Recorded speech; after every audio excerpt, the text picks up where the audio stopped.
My wife cheated with one of my employees, and during the divorce, tried to have him replace me as CEO so she could claim half the company. She didn't realize the business had been legally in my mom's name for years. My name is Daniel. I am 41 years old. I work in operations and strategy for a manufacturing company in the Midwest. I live outside Chicago in a quiet suburb. My days are structured and repetitive by choice. Early mornings, long meetings, gym after work, dinner at home. I like systems that work and problems that can be solved. My wife is Lauren. She is 38. We were together for 11 years and married for 8. We lived together the entire marriage and shared a house, a dog, and the usual adult logistics. No kids. That was deliberate, at least on my end. I am posting here because my divorce turned into something so absurd that even my lawyer paused mid-sentence and asked me if I was joking. I was not. I own a company, not a flashy startup. A boring, profitable, well-run business that supplies components to larger manufacturers. I became CEO 6 years ago after buying out 2 partners. It employs about 60 people. I do not talk about it much because people tend to make assumptions when they hear the word CEO. The reality is that I work a lot and stress constantly about payroll and supply chains. Lauren loved the title. She did not love the work behind it. Early in our marriage, she stopped working full-time. That was a joint decision on paper. In practice, it became permanent. She told people she was supporting me by managing the household. What that mostly meant was online shopping, Pilates classes, and complaining that I was never around even when I was sitting 10 feet away answering emails. She had a sharp tongue. Always had. I brushed it off for years as humor or stress or personality. She corrected waiters.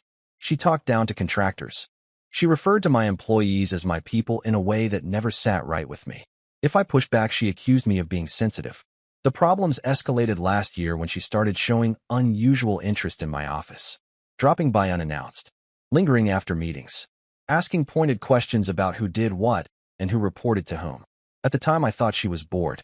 I was wrong. This is where things started to get complicated. The first time I noticed something was off was a Wednesday in late spring.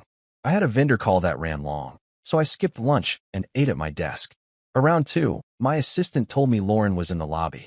That alone was weird. Lauren did not show up at my office unless she wanted to be seen. She also never waited like a normal person. She treated reception like her personal runway. I walked out and found her leaning on the counter, smiling at my receptionist like they were friends. She was dressed like she had a lunch reservation at an expensive place, not like she was dropping in on her husband's factory-adjacent office park. She kissed my cheek, then immediately asked where Ryan was. Ryan is one of my project managers. Mid-30s. Good at his job. Married. Normal guy. The kind of employee you build stability around. I asked why she needed Ryan. She said she had a question about the new software rollout, and she wanted someone who actually understands the day-to-day, not the leadership version of the story. That phrasing bothered me. Leadership version. Like I was spinning fairy tales. I told her Ryan was in a meeting and asked her what the question was so I could answer it. She rolled her eyes and said it was fine. She would find him herself. Then she walked past me down the hallway like she owned the place. I stopped her and said no. Visitors do not wander. It is basic security and basic respect. She sighed loudly, looked back at my receptionist, and gave this little smirk like I was the embarrassing one. Then she said I was getting controlling again. That was her favorite word. Controlling. It was the word she used any time I said no. I took her back to my office, answered her questions, and she left in a mood. On the drive home that night, I kept replaying it. Not because it was a big fight, because it felt like the first time I saw the gears turning in her head and realized I had no idea what the machine was building. 2 weeks later, she did it again. Different excuse. Same target. That time I did what I should have done the first time. I pulled Ryan aside, asked him if Lauren had been messaging him, and told him to be honest because I was not mad at him. His face went blank in a way that answered me before he spoke. He said she had added him on Instagram a while back. Then she started sending work-related questions. Then it turned into late-night comments about how hard I must be to live with. He said he tried to ignore it, and I realized I was not dealing with boredom. I was dealing with intent. I did not confront Lauren right away, not because I was scared, but because I wanted to understand the full shape of the problem before touching it. I have learned the hard way that reacting early feels good and solves nothing. Over the next month, I paid attention. She suddenly cared a lot about how many people reported to whom. She asked what would happen if I stepped back one day.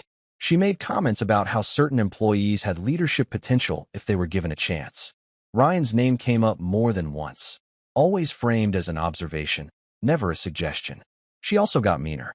Every disagreement ended with her reminding me that the company existed because she supported me.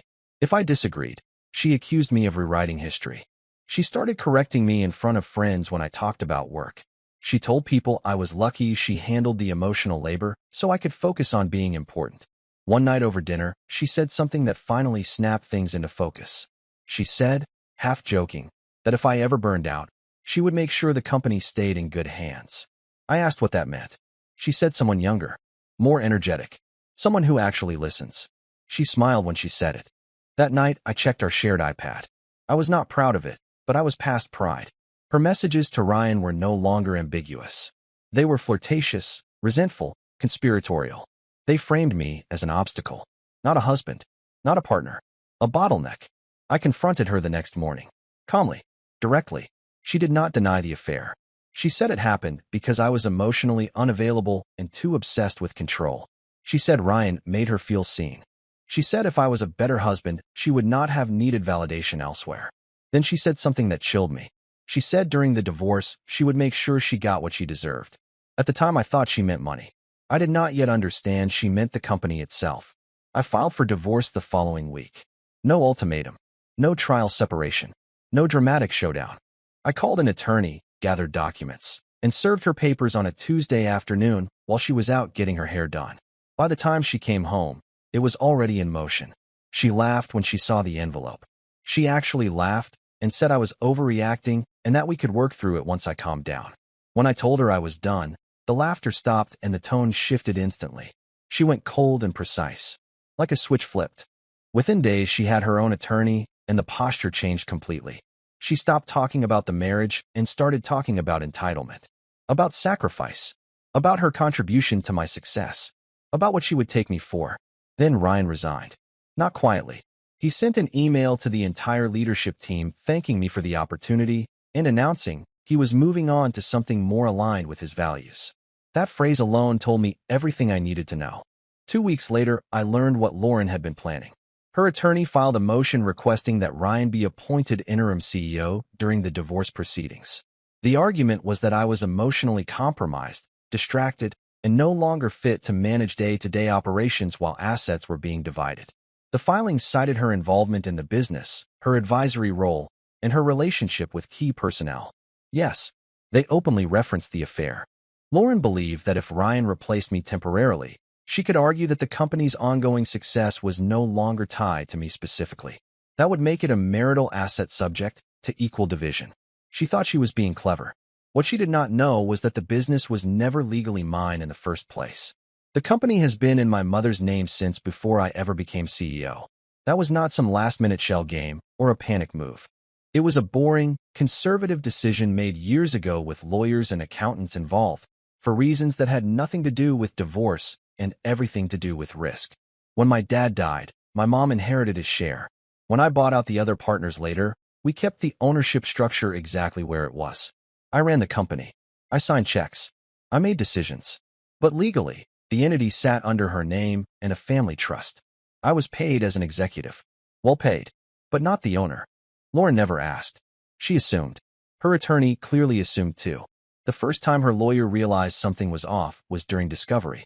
They requested ownership documents. What they got back did not match the story Lauren had been telling him. I will never forget the emergency call I got from my attorney that afternoon. He was trying not to laugh and failing. He said they had just learned that Lauren had no claim to the company because it was never a marital asset. Not partially, not indirectly, not creatively. Zero. I was not hiding it. It was public record.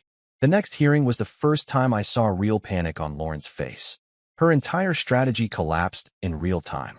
The request to install Ryan as interim CEO was withdrawn within 24 hours. Ryan stopped responding to her messages shortly after that. Apparently, replacing your affair partner's husband works better when the affair partner actually has power. She accused me of betrayal, of trickery, of humiliating her on purpose. I told her I had never lied. I had simply never corrected her assumptions. The divorce shifted immediately.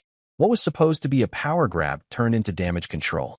She went from aggressive to angry to desperate in the span of a month. And the best part was that the more she pushed, the worse she looked.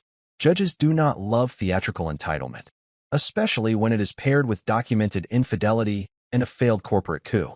That is when she finally realized she had overplayed everything. Once the company angle collapsed, Lauren shifted tactics. She started telling anyone who would listen that I had manipulated her for years, that I had assets, that I used my mother as a shield. None of it landed the way she expected, mostly because the paperwork was boring, clean, and old. There was no drama in it, just dates and signatures that predated our marriage by years.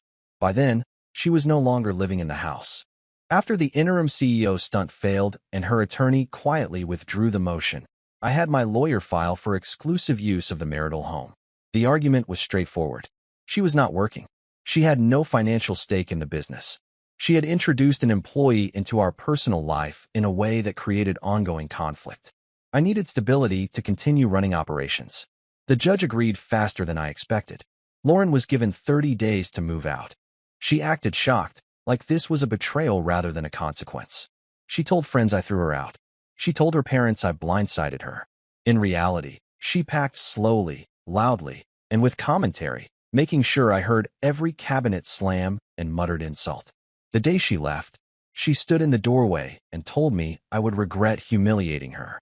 The house was quiet that night in a way I had not felt in years. From there, her behavior escalated outward instead of inward.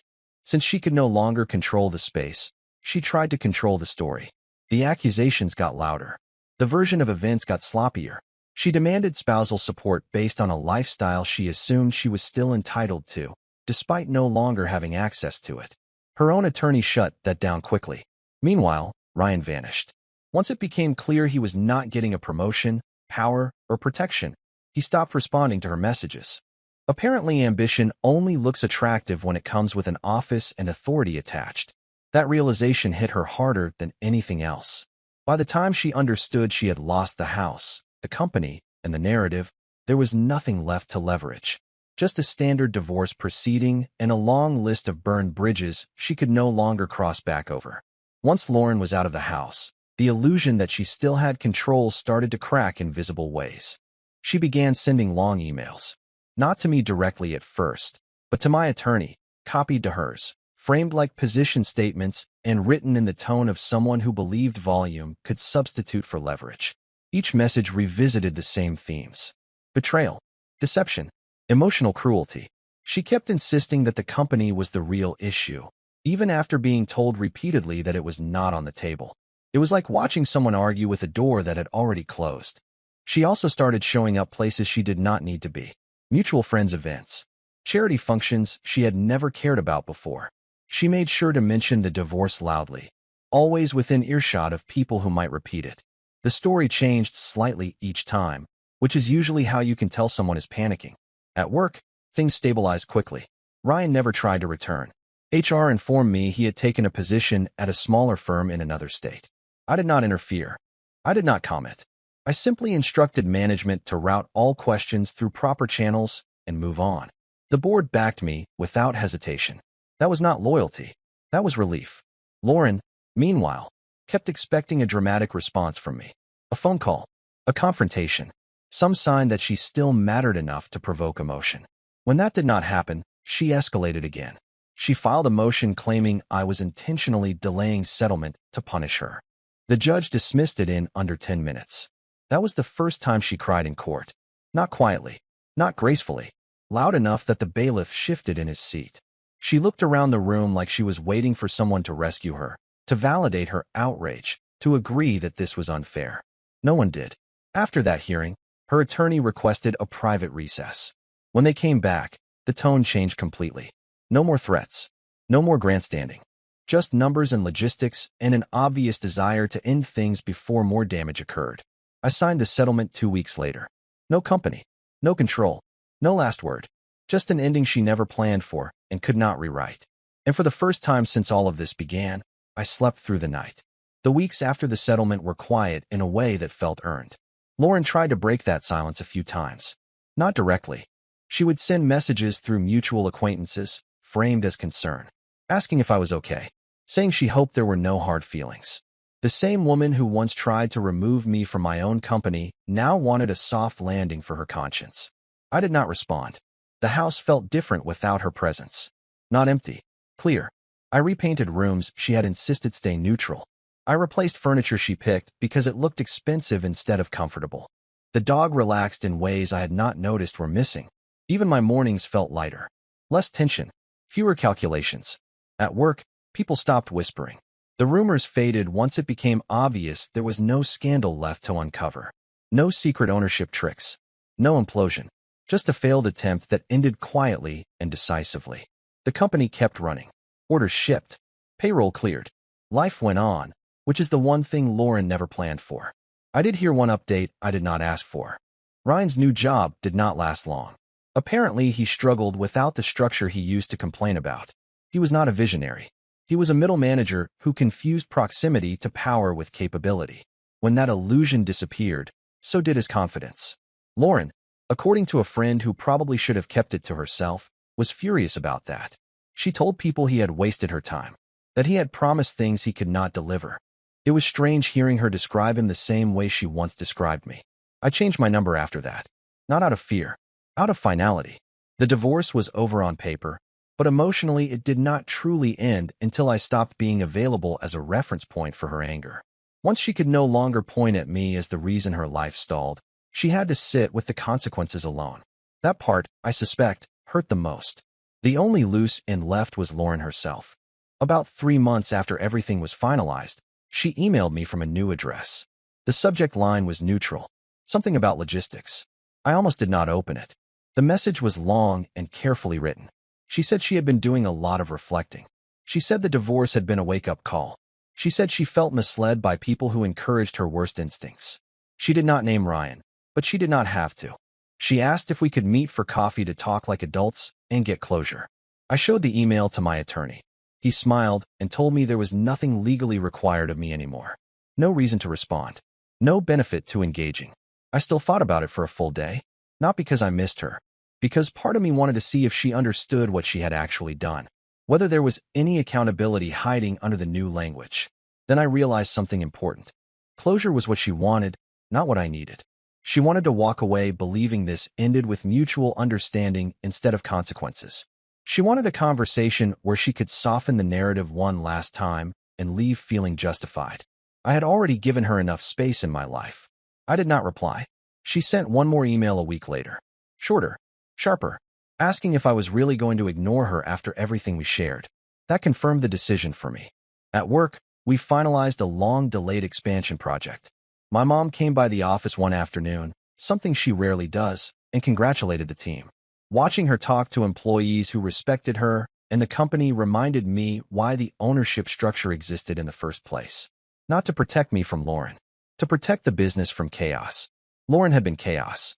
I blocked the email address and moved on. There was nothing left to explain. A year later, my life is quieter and significantly more predictable. The company is doing well. Not explosive growth. Sustainable growth.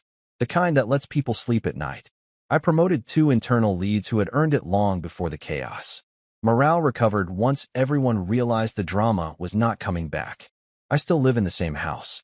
It feels like mine now in a way it never did before. The space reflects how I actually live instead of how someone wanted it to look. I host small dinners. I read in the evenings. I leave my phone in another room without worrying about what might blow up while I am gone.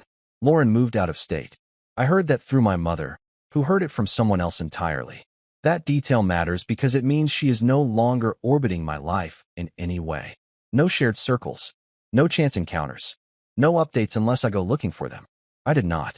What still stands out to me is how confident she was at the start. How certain she felt that she understood the system she was trying to manipulate. She mistook proximity for ownership, access for authority, marriage for leverage. She thought replacing me would be simple. She never considered that the people who build things usually design them to survive removal attempts, especially from the inside. I am not angry anymore. Anger requires engagement. What I feel instead is clarity. The kind that comes from watching someone show you exactly who they are when they believe they are winning. If there is advice buried in this, it is boring advice. Ask questions. Know your structures. Pay attention when someone treats your work like something they deserve rather than something they respect. And if someone ever assumes they own what you built just because they stood near it long enough, let the paperwork speak for you. It usually does.